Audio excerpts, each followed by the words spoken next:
It's your girl Memphis Jones, and I'm coming to you with quite the book haul. I just checked my mail.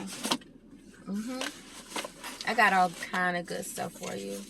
So I have been trying to get a digital art approved for a new release.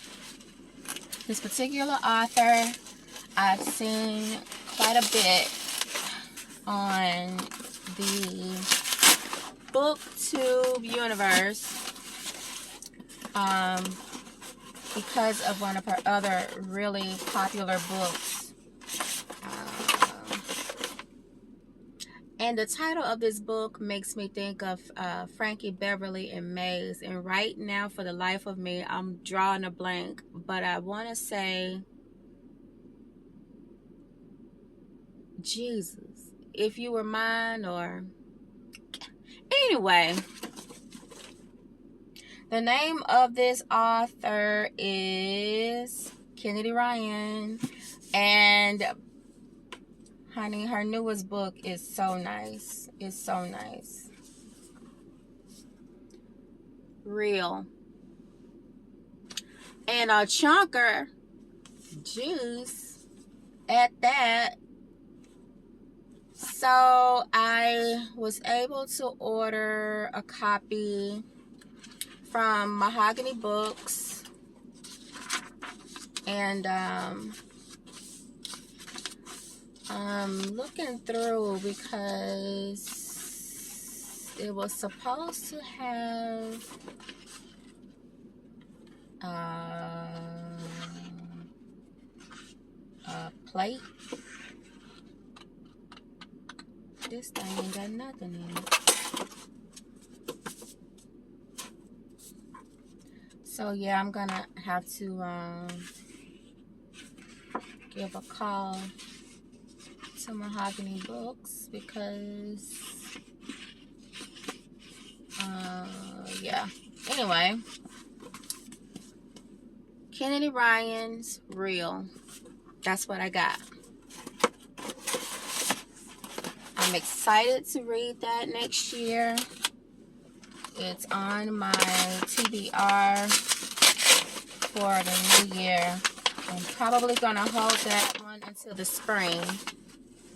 But then I went searching for some other things that I have been interested in. And that other thing is The Writer's Diary, A Writer's Diary by Virginia Woolf. So she didn't keep a commonplace book per se, but she did keep a very active writer's diary. And her, I want to say her husband, actually ended up being the one to facilitate publishing of it. It was edited and with an introduction by Leonard Woolf. So I want to say that's her husband. And it's just, it extracts from her diary from 1918 to 1941. You know, growing up, I attempted to keep a diary. I thought it was a cool thing to do, to keep a diary. You see them doing it on TV and whatnot. But then I was like, my actual thoughts are here. And my mom is always in my room. To this day, my mom is always in my room. And so one day I just decided maybe it's not the best thing for me to keep a diary, because some of the stuff in this diary is going to be how I feel about her right now. And if she gets a hold of this diary, that could possibly hurt her little feelings. Because, you know, parents are always curious about what their children, you know, thinking. I don't know if curious is the right word. I think nosy is the right word. But sometimes being nosy can end up getting your feelings hurt. So, my last one. My last one comes from Edgewater Bookstore that just opened online. It is owned and operated by a booktuber. His name is Eddy. I can't think of Eddy's last name, but I'll put it in the notes. So Eddy has done something a little bit different, because as an avid reader, one of his things is to ensure that you read slowly for comprehension, and to ensure that you're actually enjoying what you're reading and not just consuming for the sake of consumption. But he also has taken the time to build these reading notebooks, right? So with the 3 books that I purchased from him, I also purchased a corresponding notebook and a study video that he does for the books that he's curated. So Eddy Hood is not selling everything in the bookstore like a normal, like Barnes & Noble or something like that. He's picking the books that he wants to sell, and then he's creating a whole experience for you.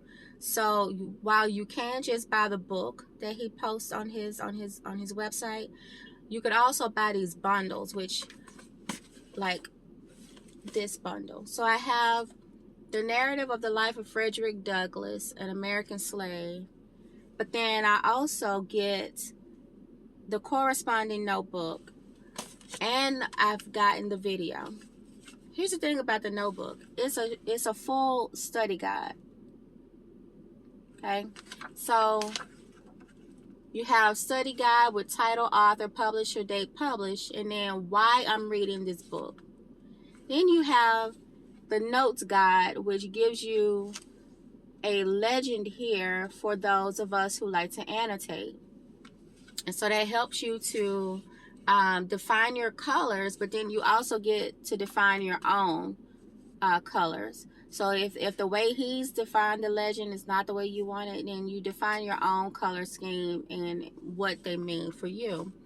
But he also gives you a little quotation out of the book. So it says upward tendency, and this is from page 83. He has a little color here that corresponds. That corresponds to primary argument of the book. Douglass mentions that his tendency was upward. Throughout the entire narrative, he always seemed to be looking for a way to get better rather than spread hate. In my life, what can I do to aim upwards at work, within my family, and in my own education? So what Eddy aims to do here is to help you to find, what do you get out of reading this book?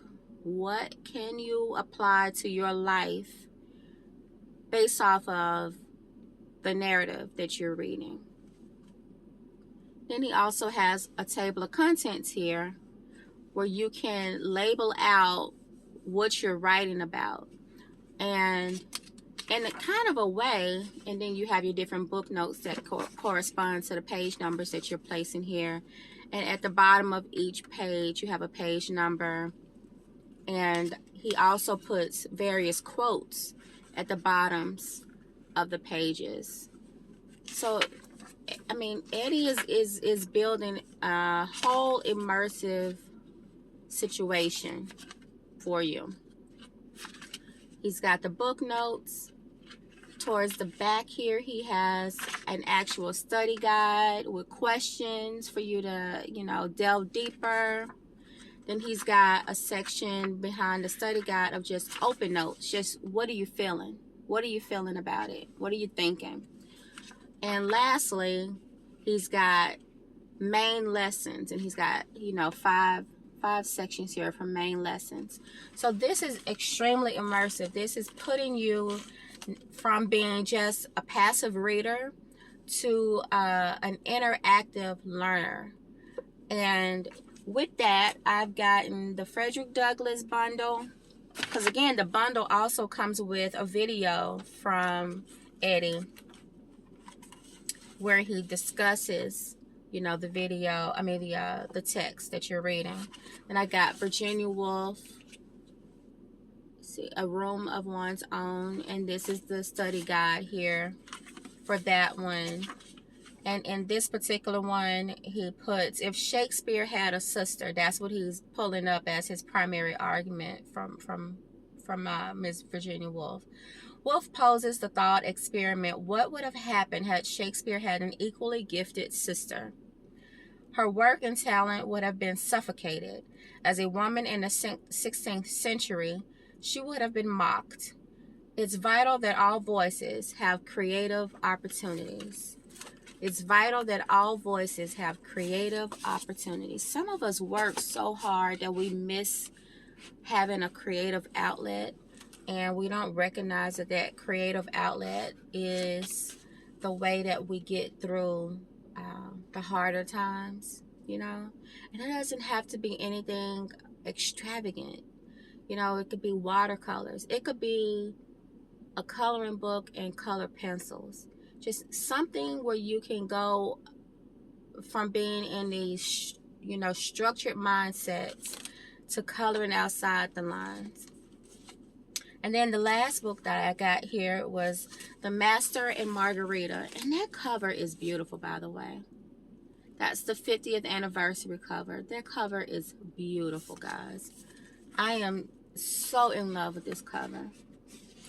And I don't know enough about publications to be able to explain the ends. And I forgot what they were called, but they're not like uniformed. I love that. I like the feel of it. It just feels nice. And so her notebook, her being Margarita, but it's written by Mikhail Bulgakov. Bulgakov. Okay.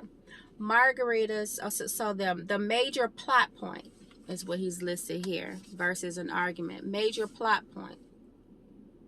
And I believe that is the case because this is fiction. Whereas the other two books, I don't know. We'll see. Margarita turns into a witch. Margarita realizes that her new identity as a witch, while exciting, has caused her to fly on her broom haphazardly. She realizes that although she has freedom, she needs to slow down in order to enjoy the ride. When we get freedom, do we use it well? Sometimes I say we are so free, we're stupid. Some of the decisions we make, some of the choices we make, they be so wild and outlandish. And it's like, all you can say is, but I'm free to make that decision. I have free will. Yes, but that was kind of stupid. You know, so I wonder if we stopped and thought to ourselves and said, you know what? I'm exercising my free will, but did that make any dang on sense? Did it? We probably would say, child, no. But you was free. You was free to make that decision. Lastly, from my order from Edgewater, Eddie Hood's store, Eddie also has reading notes. He has one for fiction and one for nonfiction. Now, this is structured like the others that I just went over with you. But it's really written or provided for you to be able to use with other books. Now, I'm looking at it, and it is correct that the guide for nonfiction, which is the cream one, the highlight is primary argument, secondary argument, quote, source of study, and disagreement. The layout is basically the same. You have a table of contents, and you have your book notes section, your study guide section, and then your open notes. But he does go ahead and put a quote here, which I thought he would leave that blank since this is to be applied to whatever book you choose. But what he's listed here as the primary argument is from the Ring of Gauges. In Plato's Republic, Glaucon tries to convince Socrates that man, if given the chance, will always do what is self-serving, even to the detriment of others. Socrates argues against this, showing that living a just life leads to real happiness. So this is the nonfiction. Again, I thought that would be blank so that you could apply your own primary argument from whatever book you were going to use this one for. And so the white one is for fiction. And again, your table of contents has your book notes, your study guide, and your open notes. Now, for your highlight colors, in this one you have major plot point, minor plot point, quote to remember, beautiful writing, and disagreement. And this one he has Pip kisses Mrs. Havisham's hand. Miss Havisham stretches out her hand and Pip kneels down to press his lips to her fingers. He does this without thinking, and we see how the need for high society starts to rub off on him. Will wealth be all Pip cares for in the end? So I think maybe the point of him putting this quote, providing a quote in both of these, is to kind of give you an idea of what you would put here as either the major plot point or the in the nonfiction, the primary argument. Maybe I think that's what's happening there. So at any rate, he still has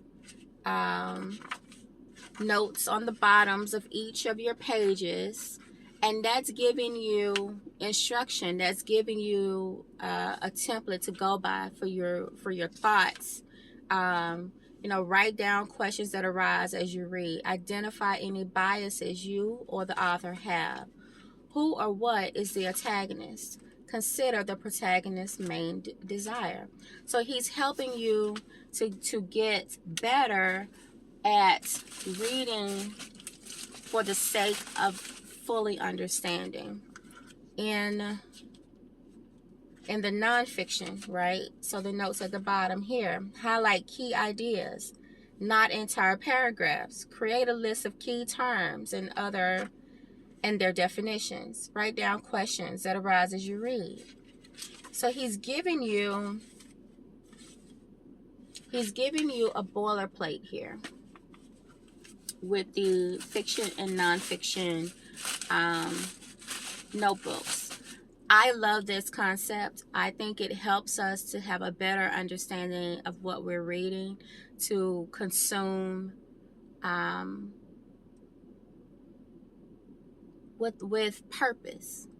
I think a lot of the times we're just reading for regurgitation or to, recommend.